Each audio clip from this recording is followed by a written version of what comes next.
Hello, Dr. Newman here, in what I think will be the final video in this series on the history of the English language, where we have come to the present day. We're talking about internet English today. You may have heard older people refer to the internet as the tubes, or a series of tubes. This is based on something that a senator in the 1990s said to describe it, and these things just stick, and we forget where they even come from. But much of today's lecture will be drawn from a source that I do know where it comes from, and that's the book Because Internet, Understanding the New Rules of Language by Gretchen McColloch. There's a link in this slideshow to this really excellent book that talks a lot about how language, not specifically English, but much about English in this gets used on the internet. So let's talk about the status of English on the internet and its connection with the internet. And we talked in the last video about how English has become a kind of global lingua franca in the 21st century, a shared language among the world's population for many people. And one of the factors that has accelerated this and consolidated it is the status of English as the lingua franca of the internet. In 2007, 80% of the world's electronically stored information was in English. I would suspect that proportion has gone down since then as other countries have developed more and as input technologies have become more sophisticated. This was from the New York Times, so the link is here. But that will have an effect on how the internet carries forward. In biology, they talk about the founder effect and how the origin of a population will have an ongoing effect on it. 1/4 of the world's population speaks basic English, and so it's a way to communicate on the internet. It's the dominant language in music, pop culture, and professions such as science, medicine, air traffic control, and so on. It's also, I think, a common language among people like on Twitch, who are streamers, or TikTok, or other platforms that have a global reach. Most major tech and media companies, excepting TikTok, which is Chinese, are English language and based in quote-unquote inner circle countries. See the last video for a definition of what that means, but basically countries in which the majority of people are native speakers of English. Gretchen McColloch talks about the different types of internet users, such as there are internet immigrants, such as young Brent here, who has grown up now and become a meme. Immigrants to the internet were early adopters who started using it later in life, encountering it as adults or teenagers, such as your professor. I first accessed the internet probably around 16 or 17. On my friend's dad's account. And this was before the invention of the World Wide Web. This is when there were platforms for information exchange like Gopher and Fetch and FTP and stuff that were not that were not the World Wide Web as we know it, which didn't become a standard until like 94, 95. Those of us who came to the internet later in life tend to use more traditional grammar and punctuation when we write on the internet. And we tend to write emails like letters. We tend to think of the email as a version of a letter that's somewhat less formal.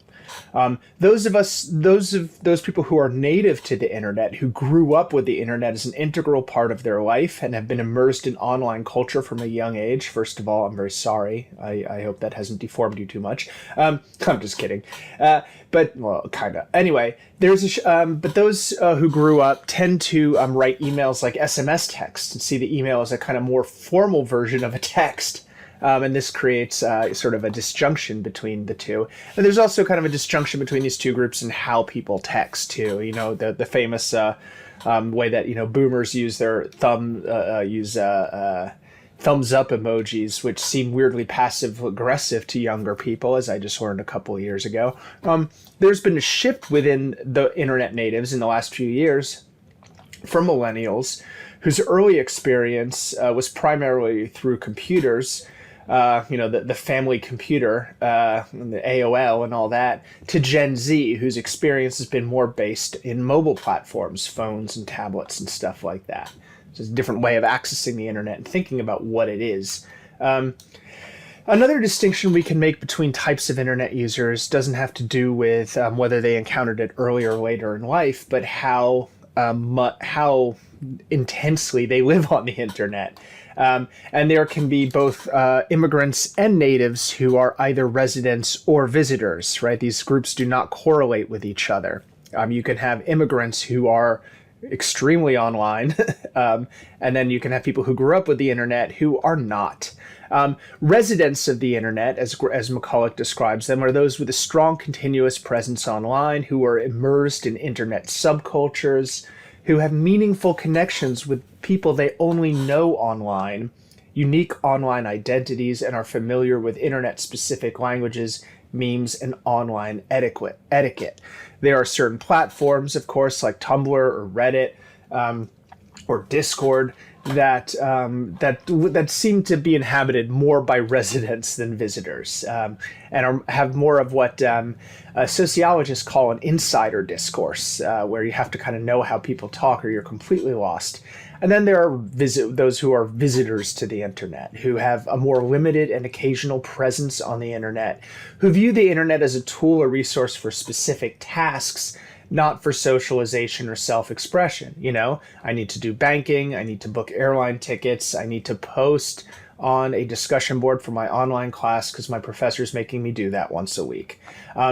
Visitors to the internet are less comfortable with online communication and internet language and norms. They often don't put a lot of their own personal identity or use it or self-expression onto the internet, but tend to be more guarded about how they express themselves on the internet. And so these are different types of internet users. And it affects how they use language. But overall, because of the influence of both natives and residents, the internet has seen the rise of what McColloch calls informal writing. Informal writing is different than traditional writing. You know, it used to be that you learned to write in school, and writing and speech were two different things. And writing was writing, and talking was talking. And writing had this kind of, you had to be a kind of special and fancy about it. And I know when I started teaching English 20 years ago, it was quite common to get more common to get papers that were overwritten, that were attempting to sound like, look how fancy and smart I am, and I'm going to use like elaborate syntax, to the point where it becomes sometimes unreadable because they're trying so hard and they're over editing. This has become less common in the last 20 years, and it's gone to sort of another extreme where I get more and more papers that are underwritten, that are written in, not to the extent where they're using these various features of informal writing that you find on the internet, like slang, abbreviations and acronyms, lol, AFIAKI, BRB, memes, emojis. I'm not going to find these in papers, but I will find a more chatty kind of informal style that is much closer to actual speech. And there are benefits to this, though there are limits to it too. But the overall thing to realize about internet writing is that it is a vernacular, dynamic, and evolving form of language behavior that is not as rule-bound as the formal writing that we're trying to teach you in school, in your composition classes, in your English classes. And as I said, and as I've said to a lot of my students, there's a time and place for everything, right? You don't. If the wedding invitation says, don't dress casual, don't dress casual. So anyway, this is a screen cap from a website from child safety software that I used on my own kids' devices for many years, Kaspersky.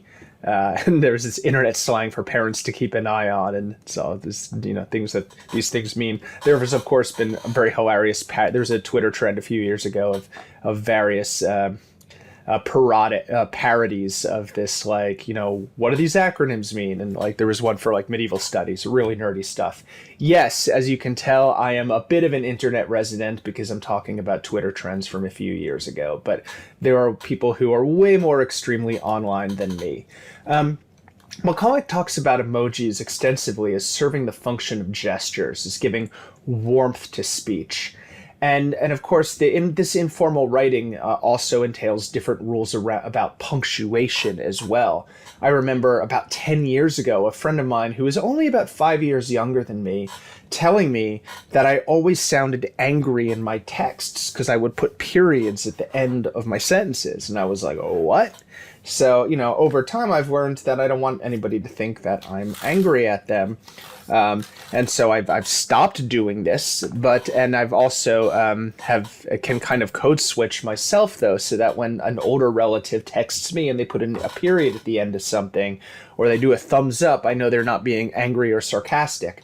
Things change over time, and one of the purposes of slang and informal speech is to express one's affiliation with some kind of in-group.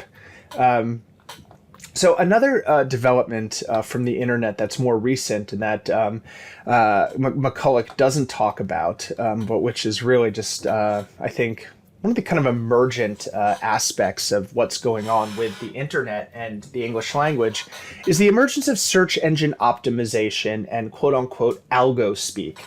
That is codes that are designed to avoid algorithmic filters. So more and more content on the internet has been created in order to put keywords front and center that cater to search engine rankings rather than purely catering to human readers. There's an emphasis on headlines and meta descriptions, attention-grabbing headlines.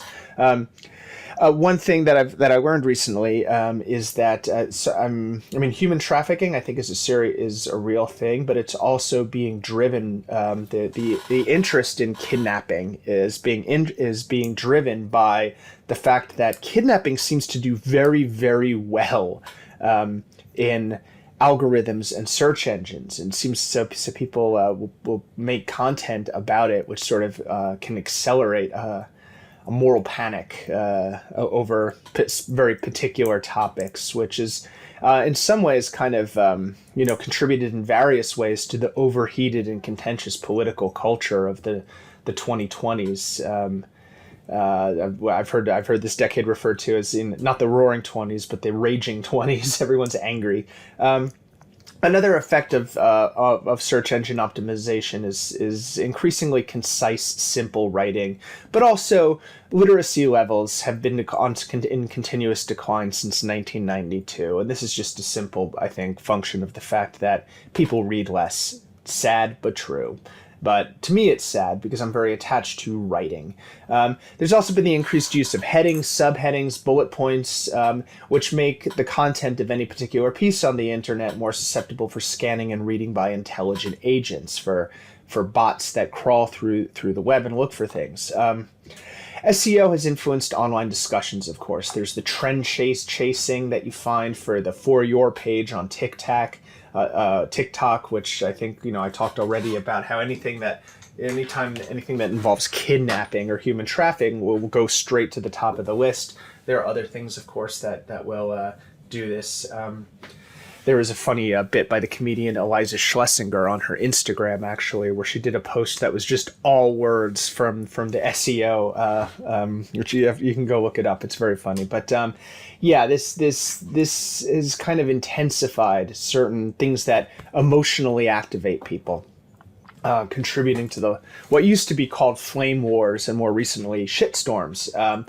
And another term that I just learned researching this topic today was algospeak, which is a term used for the code words, phrases, and deliberate misspellings used to avoid moderators and filters and shadow bans. Depending on the platform and depending on what they're trying to accomplish. For example, I think I saw something like corn for porn, for example, or whatever. There's a lot of examples of these where people will say something different than what it's supposed to be to avoid being filtered by TikTok or Instagram or whatever. And this has been around for a long time, right? I mean, you can go back to like revolutionary cells in the 19th century that speak in code to avoid attention from official things. But yeah, so these are all a lot of the weird things that are happening to our use of language, to our speech community, our linguistic use community, which will affect how the language is used in the future. Will those effects persist? Will these innovations be propagated? Will they survive? Hard to say, right? Who would have known in the 1990s when the term spam was coined to describe emails that were junk emails sent out for commercial interest to sell various things, that term, borrowed from a popular kind of canned meat, would survive, and that other words from the period would not. Nobody could have predicted that, right? But there we go. Everybody knows what spam is. In fact, what's really funny is that back in the 1990s, the Hormel company tried to suppress the use of spam to mean what it has come to mean, to no effect whatsoever at all. And one of the kind of enduring effects of the internet is that when you try to suppress something, you draw attention to it and only magnify it. This has been referred to as the Streisand effect, owing, I think, based on a lawsuit that Barbara Streisand did against somebody at some point, which had exactly where she tried to suppress some news item or story or something, and had the exact opposite effect that she intended. The last thing I want to talk about is a very weird kind of theory that I've recently encountered that relates to all this, and this is dead internet theory.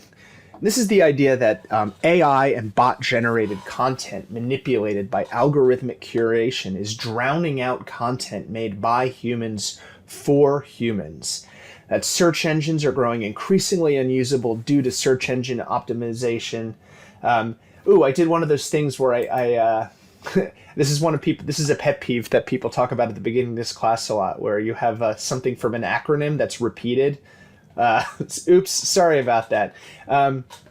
But yeah, the idea is that search engines are growing increasingly unusable. And I will tell you that Google does not seem to work as well as it did 10 or 15 years ago, owing to the effect of commercial distortion, paying for placement in rankings, but also due to SEO and due to the fact that more and more stuff on the internet is just garbage that has been put there just to get hits and sell ads.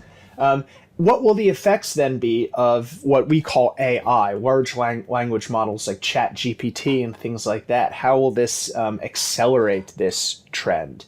Will some alternative emerge? Will the internet stop being a place of cultural and linguistic innovation? Usually people find a way through the trash, right? Usually people find a way to make things useful. The cyberpunk author William Gibson said back in 1981 in the book Neuromancer, where he coined the term cyberspace, that the street finds its own use for things.